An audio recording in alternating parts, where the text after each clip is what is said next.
Segala usaha untuk mengedepankan perdamaian itu mesti bisa kita pegang. Maka rasa-rasanya 3 peribahasa atau nasihat dalam bahasa Jawa tadi, empan papan, angon wayah, ngerti duga kira di dalam hidup, itu semua bisa sungguh-sungguh membawa kita untuk menjaga kedamaian di dalam hidup kita dan juga dalam perjumpaan dengan sesama. Semoga kita pun sungguh-sungguh bisa menerapkan hal itu di dalam hidup kita, selalu menyesuaikan diri terhadap segala sesuatu yang menjadi kehendak Allah, tetapi juga selalu terbuka pada semua kebaruan hidup. Kemarin malam kita baru saja merenungkan bahwa hidup kita itu sesuatu yang dinamis, yang bisa berubah dalam sekejap dari waktu ke waktu. Itu pun kita juga mesti terbuka. Dan yang tidak boleh ketinggalan, kita harus bisa menilai segala perubahan-perubahan hidup yang selalu dinamis itu harus dinilai dengan objektif, dengan hati yang terbuka, bukan hanya dengan kenyamanan dan keamanan diri sendiri oleh karena kemapanan-kemapanan yang seringkali sudah kita alami. Anggur yang baru harus ditempatkan pada kantong yang baru. Empan papan, ngerti duga kira, angon wayah. Semoga kita semua sungguh-sungguh bisa menerapkan itu dalam hidup, memperjuangkan itu dalam hidup. Maka sesulit apapun perjuangan hidup kita, marilah kita mohon rahmat perlindungan Tuhan agar kita tetap bisa melaksanakan itu semua dengan baik, dan sekeras apapun perjuangan yang kita alami, kita pun tetap bisa merasakan damai di dalam hati kita oleh karena Tuhan yang menyertai kita.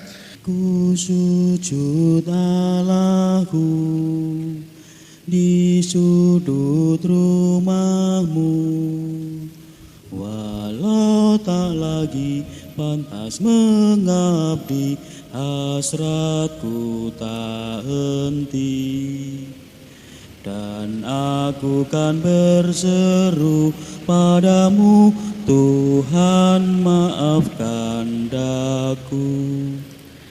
Dalam nama Bapa dan Putra dan Roh Kudus, amin. Tuhan bersamamu Dan bersama rohmu. Selamat pagi, berkah dalam. Selamat pagi, berkah dalam. Kita siapkan hati dan budi kita dengan terlebih dahulu menyesali segala dosa dan kelemahan diri kita di hadapan Tuhan. Ibu bapak dan saudari-saudaraku terkasih, selamat pagi, berkah dalam. Selamat pagi, berkah dalam. Mazmur yang baru saja kita daraskan pada misa pagi ini berbunyi demikian: Tuhan berbicara tentang damai kepada umatnya. Tuhan berbicara tentang damai pada umatnya. Kapan Tuhan berbicara tentang damai pada umatnya? Yakni setiap kali Tuhan bersabda. Ketika kita mendengarkan firman Tuhan, apapun itu bentuknya itu kan ada yang nasihat, ada yang larangan, ada yang pujian. Tetapi juga ada beberapa hal yang lain yang juga itu rasanya kalau dirasakan sungguh-sungguh itu menjadi pedoman atau bimbingan bagi kita. Piye to caranya agar kita itu bisa merasakan damai, baik di dalam hidup kita sendiri ataupun juga ketika kita berjumpa bersama dengan orang lain, ataupun juga mengalami pengalaman-pengalaman ataupun juga peristiwa hidup dalam diri kita masing-masing dalam konteks pelayanan, perutusan dan karya kita semua. Semua sabda Allah itu sekurang-kurangnya ketika kita menyesuaikan dengan bacaan yang baru saja kita baca hari ini, baik bacaan yang pertama ataupun juga bacaan Injil, ada pepatah atau peribahasa Jawa, atau mungkin lebih tepatnya nasihat dalam bahasa Jawa. Ada 3 nasihat yang rasa-rasanya cocok untuk kemudian digathokke ataupun juga menjadi penerapan dari bacaan pertama dan bacaan Injil yang baru saja kita dengarkan. Peribahasa ataupun juga nasihat itu berkata demikian: empan papan, angon wayah, ngerti duga kira. Empan papan, angon wayah, ngerti duga kira. Empan papan, tahu tempat. Angon wayah, tahu waktu. Ngerti duga kira, selalu melihat kanan kiri, selalu bisa menimbang dan menilai situasi yang sedang dihadapi. 3 hal ini nampaknya kalau kita rasakan itu, kalau bisa kita laksanakan, akan membawa dan membimbing kita menuju kedamaian pada diri kita sendiri maupun juga bagi yang lain. Terutama dalam bacaan Injil, nasihat bagi kita semua. Ketika tadi pertama-tama ada sebuah perdebatan atau percakapan antara para murid Yohanes kepada Yesus, dan memperdebatkan tentang makna dari puasa. Ketika kemudian murid Yohanes bertanya, kami berpuasa, orang Farisi berpuasa, tetapi kenapa murid-muridmu tidak? Lalu Yesus menjawab dengan sesuatu yang nampaknya bagi hidup mereka menjadi sesuatu yang baru. Dapatkah sahabat-sahabat mempelai laki-laki berduka cita selama mempelai itu bersama dengan mereka? Tetapi akan tiba waktunya mempelai itu diambil dari mereka, dan pada waktu itulah mereka akan berpuasa. Makna puasa di dalam tradisi orang-orang Farisi dan juga yang masih dihidupi oleh murid-murid Yohanes, puasa menjadi sarana pertobatan bagi mereka. Puasa menjadi sarana sesal diri bagi mereka. Maka yang namanya pertobatan itu pasti akan membawa kehidupan ini menjadi hidup yang lebih baik. Yang baik itu yang bagaimana? Yang selaras dengan kehendak Tuhan. Tetapi kenapa Yesus kemudian berkata tentang mempelai yang ada di tengah-tengah mereka? Karena Yesus yang adalah sumber damai, Yesus yang adalah sumber dari segala pertobatan manusia sedang ada di tengah-tengah mereka.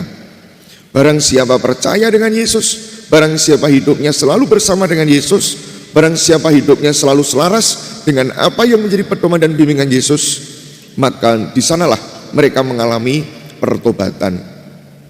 Para murid Yohanes diajak untuk bisa empan papan dan angon wayah.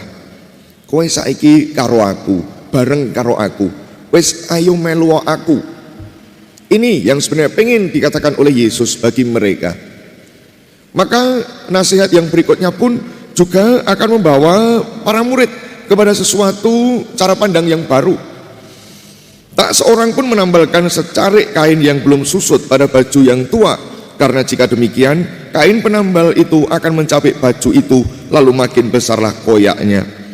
Anggur yang baru harus disimpan orang dalam kantong yang baru, dan dengan demikian terpeliharalah kedua-duanya. Yesus ingin mengajak para murid Yohanes pada waktu itu dan juga para muridnya serta kita semua untuk bisa memelihara semua hal yang terkait dengan kedamaian itu. Segala usaha untuk mengedepankan perdamaian itu mesti bisa kita pegang.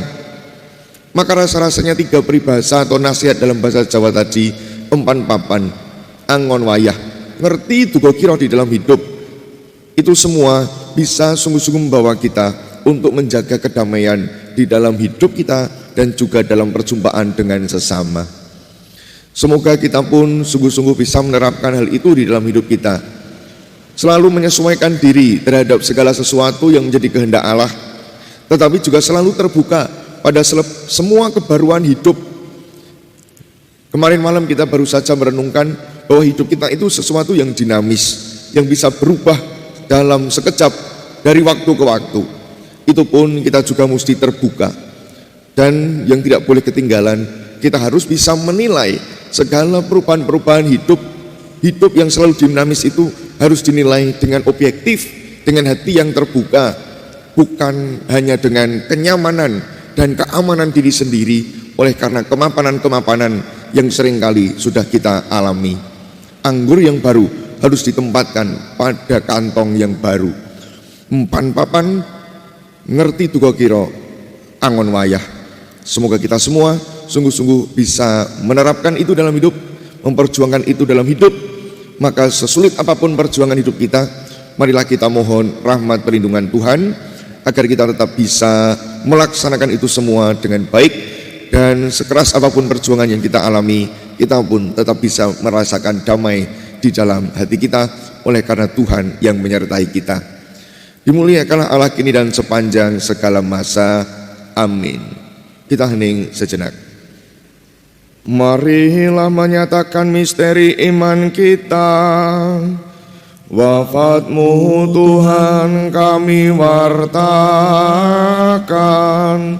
kebangkitan-Mu kami muliakan, hingga Engkau datang. Tuhan bersamamu dan bersama rohmu. Kita semua, sanak saudara kita yang kita bawa dalam doa, terutama anak-anak Misdinar dan Peri yang hari ini akan mengadakan perjalanan sampai besok malam. Keluarga kita dimanapun berada, senantiasa dibimbing, dilindungi, dan diberkati Allah yang Maha Kuasa, Bapa dan Putra dan Roh Kudus. Amin. Saudari-saudara terkasih, pergilah dalam damai, perayaan Ekaristi kita telah selesai. Syukur kepada Allah.